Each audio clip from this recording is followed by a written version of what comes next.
Hello everyone. Today we are going to start our new chapter number 6, life processes in standard 10. Okay तो basically हम ये जानते हैं सबसे पहले कि लाइफ प्रोसेसेस होती क्या है। वो प्रोसेसेस जो किसी भी ऑर्गेनिज्म की लाइफ को सर्वाइवल के लिए इम्पॉर्टेंट होती है। ठीक है, कोई भी ऑर्गेनिज्म को ज़िंदा रखने के लिए जो भी प्रोसेसेस इम्पॉर्टेंट होती है उसे हम लाइफ प्रोसेसेस कहते हैं। और उसके एग्जांपल है nutrition, transportation, excretion, digestion, respiration, growth, etcetera.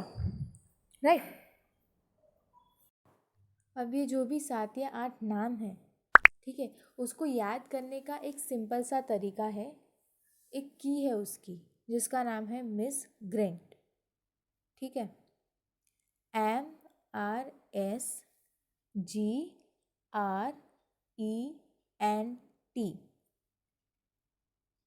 M stands for movement, right? R stands for reproduction, S stands for sensitivity, G stands for growth, R stands for reproduction, and ये सारी जो अलग अलग बाकी की प्रोसेस हैं, transportation, locomotion, ये सारी चीज़ें उसमें आ जाती हैं। N means nutrition. ठीक है, इंट्रोडक्शन ऑफ न्यूट्रिशन। जैसे हमने जो मेन 8 प्रोसेसेस है वो देखी इंट्रोडक्शन में, तो अब हम देखेंगे कि न्यूट्रिशन क्या होता है, न्यूट्रिएंट्स क्या होते हैं। तो न्यूट्रिशन का मतलब होता है द स्टडी ऑफ फूड, मतलब किसी भी टाइप की फूड की स्टडी करना। अब फूड क्या होता है? तो any substance which contain nutrients. Nutrients वो चीज़ है जो हमारी बॉडी के लिए यूज़फुल होती है। So nutrients any substance which can be digested and used by the body.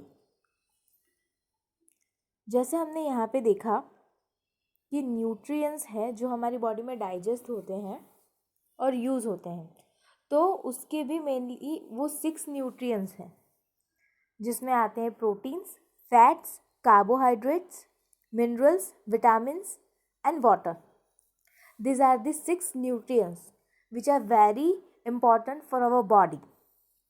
अब यहाँ पे न्यूट्रिशन की जो डेफिनेशन दी है, the study of food, it is right, but हम यहाँ पे न्यूट्रिएंट्स को उतने अच्छे से किस तरीके से और जानेंगे वो हम कंटिन्यू इस वीडियो के अंदर देखेंगे।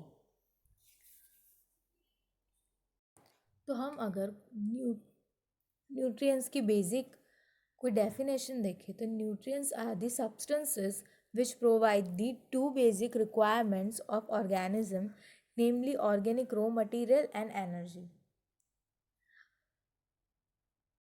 Now we are going to talk about the modes of nutrition.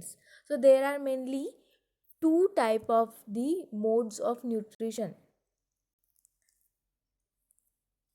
और मोड्स ऑफ न्यूट्रिशन का मतलब क्या होता है? सो methods of obtaining food by the organism, मतलब ऑर्गेनिज्म में से जो भी ऑर्गेनिजम्स हैं उनमें से जो भी फूड है वो किस तरीके से ऑब्टेन करना, लेना, उसकी मेथड्स। तो उसमें 2 मेथड्स हैं, एक तो ऑटोट्रॉफिक और दूसरा है हेटेरोट्रॉफिक।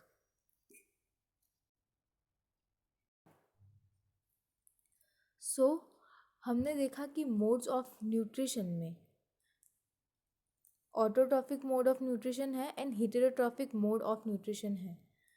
जो ऑटोट्रॉफिक न्यूट्रिशन है उसको होलोट्रॉफिक न्यूट्रिशन भी बोलते हैं, बट ज़्यादातर autotrophic mode of nutrition he word famous है, राइट। जो ऑटोट्रॉफिक है उसमें उसके सब डिविजन्स नहीं हैं, बट जो हेटेरोट्रॉफिक मोड ऑफ न्यूट्रिशन है उसमें उसके 3 सब डिविजन हैं, saprotrophic, then parasitic mode of nutrition and then holozoic mode of nutrition. तो यहाँ पे आपको बेसिकली 5 जो भी टर्म्स हैं वो न्यू देखने को मिलेंगे। Autotrophic mode of nutrition, heterotrophic mode of nutrition, saprophytic mode of nutrition, parasitic and holozoic. तो ये पांचों टर्म्स को हम वन बाय वन अच्छे से समझेंगे। तो ऑटोट्रॉफिक मोड ऑफ न्यूट्रिशन के बारे में हम समझेंगे। तो auto word it self suggest that auto means self, मतलब खुद होना, ठीक है। एंड ट्रॉफ्स मीन्स न्यूट्रिशन, तो मतलब सेल्फ न्यूट्रिशन के लिए जो एबल है या सेल्फ न्यूट्रिशन ले सकते हैं, right. So autotrophic means self nutrition. In this type of nutrition organism synthesize their own food like carbohydrates from water and carbon dioxide with the help of chlorophyll in presence of sunlight। तो इसके अंदर क्या होता है, जो भी organism है वो अपना फूड जो है खुद बनाता है, ठीक है। और बेसिकली उसको क्या क्या चाहिए होता है अपना फूड बनाने के लिए, जो रॉ मटेरियल्स है वो carbon dioxide and water and sunlight की उसको ज़रूरत होती है। और ये सारी जो चीज़ें हैं वो उसको क्यों ज़रूरी है, तो अगर आपको थोड़ा बहुत भी आइडिया होगा तो आपको पता चलेगा कि ये सारी जो प्रोसेस है फूड बनाने की वो फोटोसिंथेसिस के थ्रू होती है। और ज़्यादातर हमको जो फोटोसिंथेसिस की प्रोसेस है वो प्लांट्स के अंदर देखने को मिलती है। सो इट मीन्स कि जो भी प्लांट्स है वो अपना खुद फूड जो है वो खुद प्रिपेयर कर सकते हैं। तो अगर हम एग्जाम्पल्स पूछेंगे कि ऑटोट्रॉफिक न्यूट्रिशन किस में देखने को मिलेगा, तो हम प्लांट्स का जो नाम है वो इजीली लिख सकते हैं। प्लांट्स के अलावा इसके अंदर Euglena, Volvox, green plants and bacteria, ये थोड़ा हायर स्टैंडर्ड्स में आप जाओगे तब आपको और ज़्यादा समझ में आएगा। लेकिन आप अभी 9th 10th में जो भी पढ़ के है तो ज़्यादातर आपको प्लांट्स के बारे में ही आइडिया होगा। लेकिन यूग्लिना भी है, वॉलवॉक्स भी है, इनके पास भी क्लोरोफिल होता है, ठीक है, जो बहुत इम्पॉर्टेंट रोल प्ले करता है फोटोसिंथेसिस के अंदर। हम अभी उसको डिस्कस करेंगे, जिसकी वजह से ये भी जो है अपना फूड प्रिपेयर कर सकते हैं खुद।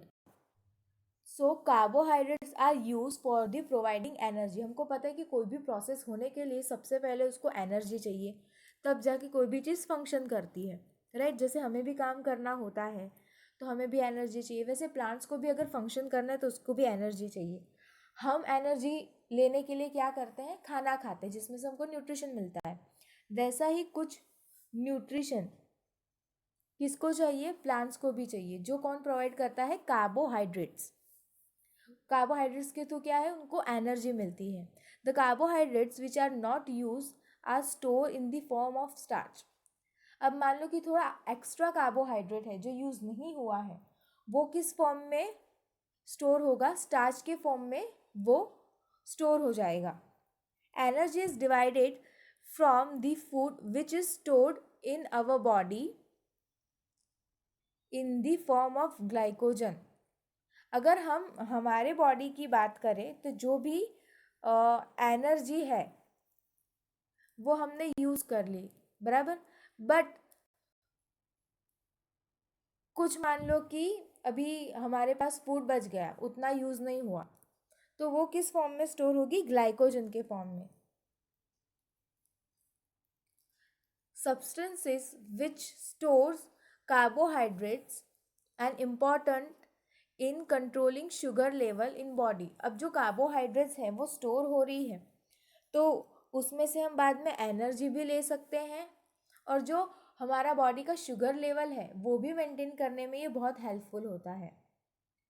ओके, तो हम किसकी बात कर रहे थे, फोटोसिंथेसिस के बारे में। तो फोटोसिंथेसिस हमको पता है प्लांट के अंदर देखने को मिलती है, और दिन में ये प्रोसेस होती है। जो भी फूड प्रिपेयर करने का काम होता है वो, और वो भी कहाँ होता है, लीफ के अंदर। लीफ में भी बेसिकली हमको ग्रीन डॉट दिखेंगे। अगर आप उसको सनलाइट में रखोगे तो आपको ग्रीन डॉट्स जैसे स्ट्रक्चर देखने को मिलेंगे। तो बेसिकली वो क्या है, वो है क्लोरोप्लास्ट, जिसके अंदर क्या होता है, क्लोरोफिल, जो क्या काम करता है, वो लाइट को ट्रैप करना, या तो मैं बोलूँ कि उसको अब्जॉर्ब करने का काम करता है। और जो भी फोटोसिंथेसिस की प्रोसेस है उसके अंदर 3 मेन स्टेप होते हैं, जो 3 मेन इवेंट्स हैं वो होते हैं। तो वो कौन कौन से हैं? पहला जो मैंने बताया कि क्लोरोफिल के अंदर लाइट का ऑब्जॉर्प्शन होगा, जिसको हम लाइट एनर्जी भी बोल सकते हैं। देन सेकंड क्या होगा, जो लाइट एनर्जी है वो केमिकल एनर्जी में कन्वर्ट होगी, means conversion of the light energy into chemical energy. Then reduction of carbon dioxide into carbohydrates, जो भी कार्बन डाइऑक्साइड है वो क्या होगा, कम होगा, और वो कार्बोहाइड्रेट्स के अंदर कन्वर्ट होगा। अब जो हमको पता है कि इसके अंदर हम CO2 यूज़ करते हैं और O2 हमें मिलता है, हमको पता है ना, प्लांट्स हमको O2 देती है। तो एक स्टेप आप ये भी लग सकते हो कि consumption of the CO2 and production of O2, मतलब हम यहाँ पे CO2 यूज़ कर रहे हैं और हमको एट द एंड प्रोडक्ट क्या मिल रहा है, O2, राइट। अब जैसे मैंने आपको पहले ही बताया कि फोटोसिंथेसिस के लिए बेसिक रॉ मटेरियल्स 3 जो है वो क्या है, एक तो सनलाइट ज़रूरी है, सनलाइट के बगैर ये प्रोसेस होगी ही नहीं। देन क्लोरोफिल, क्लोरोफिल क्या करता है, वो एक प्लेस बेसिकली प्रोवाइड करता है, जिसकी वजह से जो क्लोरोफिल है वो केमिकल्स के थ्रू वो लाइट ट्रैप होगी और जो आगे की प्रोसेस है वो कंटिन्यू होगी। और CO2 जो है वो भी इम्पॉर्टेंट है इस प्रोसेस में। सो बेसिकली फोटोसिंथेसिस की प्रोसेस में क्या होता है, जैसे मैंने आपको पहले बताया, राइट, कि जो लाइट है it is much important, actually it is mostly important. Then carbon dioxide is important and water are important. So in this process we consume carbon dioxide and we get oxygen, and हमको पता है कि जो भी plant है वो photosynthesis के through अपना खाना बनाती है, राइट। तो एज अ बाई प्रोडक्ट आपको ग्लूकोज भी दिख रहा है, देखो, तो जो ग्लूकोज है वो उसका फूड ही है, right.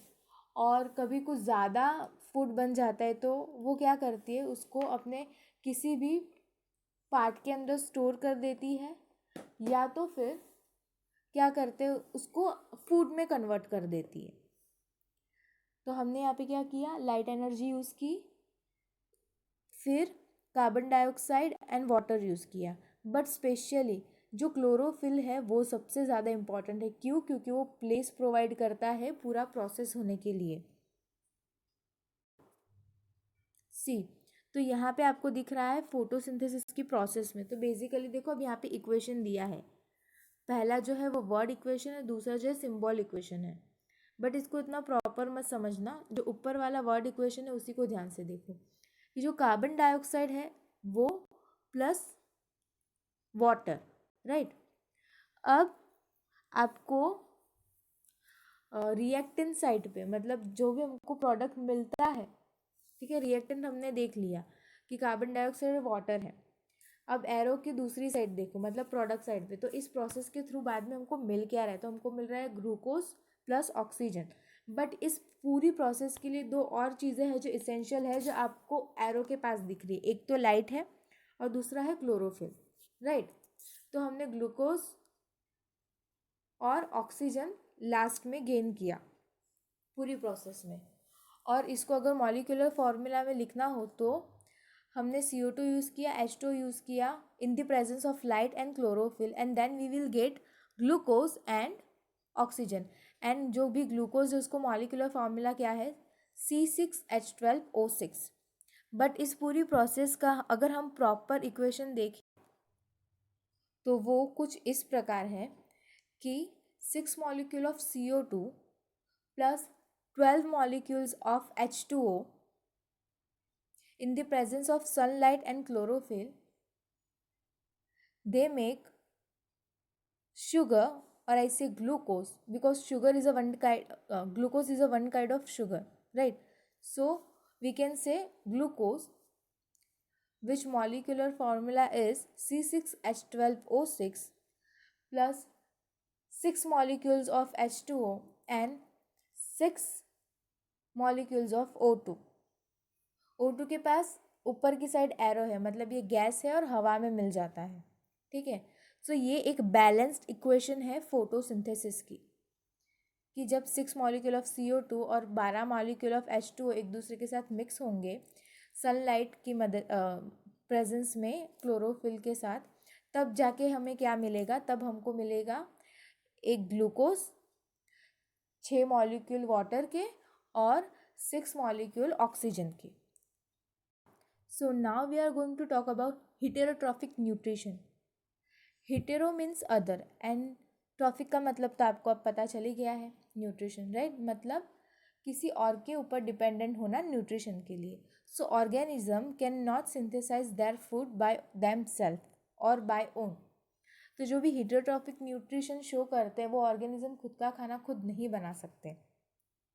Energy is divided by digestion of organic substances obtain from the plant and animal. अब जिसके अंदर भी हेटेरोट्रॉफिक न्यूट्रिशन होगा उसके अंदर क्या हो रहा है, पहले तो वो बाहर से खाना ले रहा है, राइट, फिर उसका डाइजेशन करेगा, फिर जो कॉम्प्लेक्स मॉलिक्यूल्स हैं वो सिंपल मॉलिक्यूल में कन्वर्ट होंगे, फिर वो ट्रांसपोर्ट होंगे जहाँ पे भी उसकी नीड होगी वहाँ पे। तो इसमें क्या है, थोड़ी बहुत जो एनर्जी है वो यूज़ हो जाती है, क्योंकि ये बहुत सारी जगह पे यूज़ होता है ना, इसलिए। After intake food is digested into the simple form of then organic utilized it. मतलब जहाँ यहाँ पे भी जो फूड है वो डाइजेशन के लिए जो भी यूज़ हो रहा है, ठीक है, वो सिंपल फॉर्म में कन्वर्ट होगा और ऑर्गेनिज्म फिर उसको बाद में यूज़ कर पाएगा, जो मैंने आपको पहले बताया। और इसके एग्जांपल्स क्या है, तो एनिमल, बैक्टीरिया, फंगी, ये सब हेटेरोट्रॉफिक न्यूट्रिशन में आते हैं।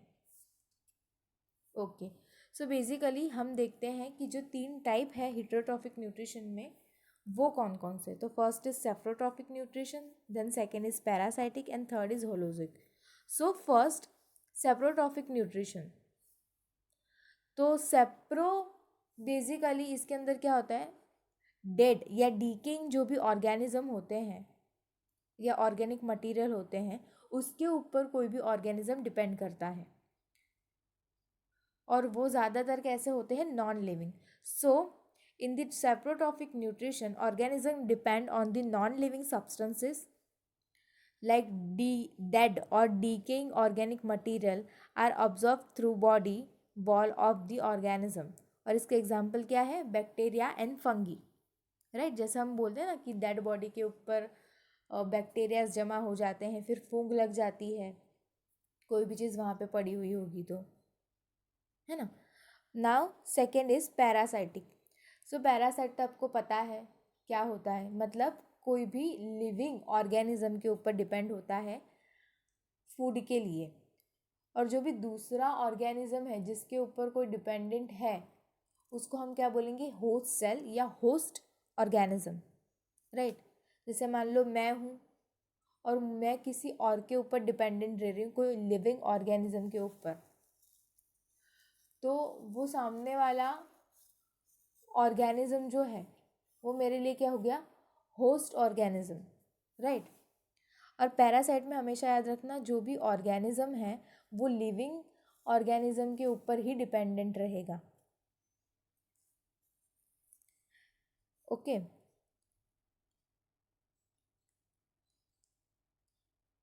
अब जो भी होस्ट है, तो जो भी होस्ट है उसको कोई बेनिफिट नहीं होता दूसरे ऑर्गेनिज्म से, बट उसको नुकसान ही होता है, इसलिए उसको पैरासाइट बोला गया है। और इसके अंदर क्या होता है, जो भी ऑर्गेनिज्म है वो बहुत क्लोजली अटैच हुआ होता है होस्ट सेल के पास, ठीक है। देन है, अब इसके एग्जाम्पल क्या है, तो bacteria, fungi, plants, animal like tapeworms and others, right. ये पैरासाइट न्यूट्रिशन जो है, पैरासाइटिक न्यूट्रिशन मैंने उसका समझा है, बट इसके अंदर भी इसके 2 सब टाइप्स है, वो हम देख। ओके, सो पैरासाइटिक न्यूट्रिशन के अंदर भी 2 टाइप होते हैं, एक तो एक्सोपैरासाइट और दूसरा है एंडोपैरासाइट। अब हम बात करेंगे होलोजोइक न्यूट्रिशन के बारे में। सो होलो और होल, अगर इसका मतलब भी निकालो तो इसके अंदर क्या मतलब होगा, होल मतलब पूरा। So part of the plant और द एनिमल और whole the organism is taken as food. तो इसके अंदर क्या है, हम पूरा का पूरा जो ऑर्गेनिज्म या फूड है उसको ही कंज्यूम करते हैं, इसलिए उसका नाम दिया गया है holozoic nutrition. Now it digested with the help of the digestive enzyme into simple substances then absorbed by the body cell। अब होलोजोइक न्यूट्रिशन में क्या होगा, वो हमारे डाइजेस्टिव सिस्टम में एंटर होगा, स्पेशल टाइप के एंजाइम्स होंगे जो अलग अलग चीज़ के डाइजेशन में हेल्प करेंगे, और उसके बाद जो हमारी बॉडी है वो उसको यूज़ करेगी, जो बॉडी के सेल्स है वो। तो जैसे कि मैंने बोला, जो एंडोपेरासाइट है वो होस्ट के इनसाइड रहेंगे, बॉडी के अंदर, इसलिए उसको एंडोपेरासाइट बोला जाता है। और एक्टोपेरासाइट जो है वो जो भी होस्ट सेल है या जो भी लिविंग होस्ट है उसके बॉडी के ऊपर रहेंगे, मतलब बॉडी के बाहर रहेंगे, इसलिए यहाँ पे ऑन टर्म यूज़ किया है। So ectoparasite live on their host and endoparasite live in their host हैं हमारे, इन द सेंस कोई भी ऑर्गेनिज्म के ऊपर। तो उसके अंदर लीच भी आता है। तो जो एक्सोपैरासाइट है वो बॉडी के बाहर साइड रहता है, ठीक है। तो उसके अंदर एग्जांपल लीच आ सकता है, बैक्टीरियाज आ सकते हैं, राइट। ये सारे एक्सोपैरासाइट के एग्जांपल हैं।